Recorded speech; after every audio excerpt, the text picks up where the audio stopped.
Of all the surviving engines from the London and North Western Railway, this one is perhaps the most famous for all the right reasons. Number 790 Hardwicke is one of the Improved-Precedent class, introduced in 1887 by Francis Webb. They could trace their origins back to 1866, as they were developed from John Ramsbottom's Newton class. The interesting story is that when the LNWR was seeking replacements, someone discovered it would be cheaper to account their construction against the company's revenue account rather than capital investment.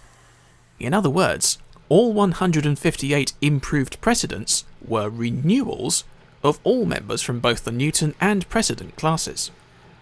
Although they had a nickname, these engines quickly became known as jumbos, which is odd because I don't see ears, tusks, or a trunk, although the driving wheels are jumbo by definition.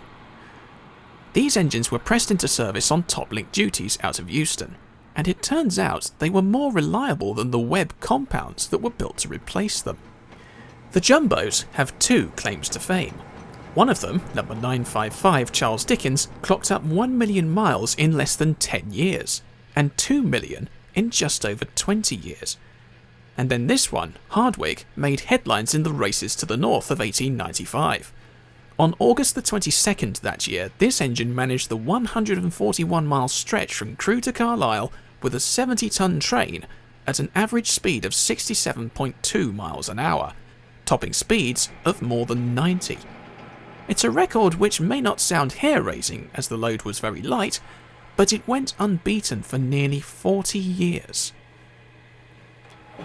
Although the precedents were all withdrawn by 1934, Hardwicke was put to one side as part of the collection for the Old Railway Museum in York, which later became the base for the National Railway Museum.